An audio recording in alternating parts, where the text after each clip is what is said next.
देखो, बहुत सारे लोगों को ना आज भी यही लगता है कि अगर कोई लड़की ब्यूटिशियन, मेकअप आर्टिस्ट या हेयर ड्रेसर बनना चाहती है तो हो सकता है कि वो पढ़ाई में अच्छी नहीं हो, इस वजह से उसने ये करियर चूज़ किया हो। बट वैसा कुछ भी नहीं है। ब्यूटिशियन बनना ना सपना होता है कई लड़कियों का, पर ये सपना देखना जितना आसान लगता है ना, उसे पूरा करना उतना ही मुश्किल होता है।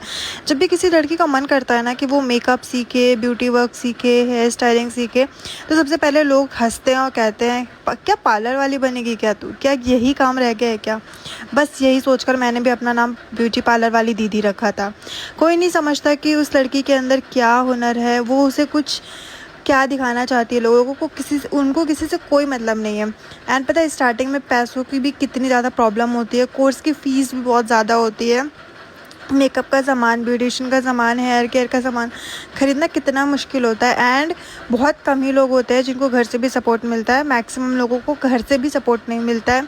एंड फिर तो बाहर वालों की बात ही छोड़ दो, लेकिन फिर भी वो हार नहीं मानती हैं, अपने सपनों के लिए लड़ाई करती हैं, धीरे धीरे सीखती हैं, गलती करती हैं तो खुद ही रोती भी हैं एंड खुद ही उठ भी जाती हैं। मतलब डिप्रेशन वाला फेज आता ही है। कभी कभी घंटों खड़े होकर काम करना पड़ता है, कभी भूखे पेट मेकअप करने पड़ते हैं। भले ही आपके सामने क्लाइंट कितना अच्छा खाना खा रहा हो, बट आपको तो काम करना है ना। क्लाइंट को अगर आपकी एक छोटी सी भी गलती मिल गई ना, तो आप भले कितना अच्छा काम कर लो ना, वो उसकी कोई तारीफ़ नहीं करेगा। एंड कई बार तो जो अपने होते हैं ना, वही कहते हैं इसमें कुछ बहुत बड़ा थोड़ी ना है, लेकिन वो नहीं जानते कि हम किसी का दिन, किसी की खुशी, किसी की शादी को बहुत ही यादगार बनाते हैं। क्योंकि एक ब्यूटिशियन के बिना भी शादी पॉसिबल नहीं है, मेकअप आर्टिस्ट के बिना भी नहीं, एक हेयर ड्रेसर के बिना भी नहीं, ठीक है। तो अगर कोई भी लड़की इस प्रोफेशन में आती है ना, ये सोच के कि मतलब लोग क्या कहेंगे क्या नहीं कहेंगे, तो आप आ रहे हो ना, तो सबसे पहले तो वो चीज़ें आप छोड़ ही दो, लोगों के बारे में सोचना। क्योंकि इससे आपको ना सिर्फ डीमोटिवेशन मिलेगा। स्टार्टिंग में सब लोग बोलते ही हैं उल्टा सीधा, उसका कोई फ़र्क नहीं पड़ना चाहिए आप पे।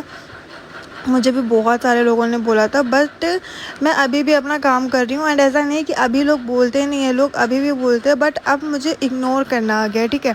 जिस दिन आपने इग्नोर करना सीख लिया ना, उस दिन आप बहुत अच्छे से काम कर पाओगे। क्योंकि लाइफ में कभी ना कभी आपको बिल्कुल पत्थर जैसा बनना ही पड़ता है कि आपको कोई फ़र्क नहीं पड़ना चाहिए कि लोग क्या कह रहे हैं क्या नहीं कह रहे हैं।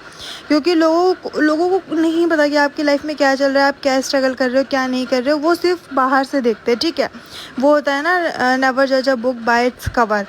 तो समाज के लोगों का यही चीज़ है। तो आप उन लोगों के चक्कर में अपने सपने मत छोड़िए। क्योंकि कल को जब आप बूढ़े हो जाओगे ना, आप रिग्रेट करोगे कि काश मैंने अपने सपनों के लिए फ़ाइट की होती, तो मैं आज कुछ और होती, मैं आज कुछ और कर रही होती।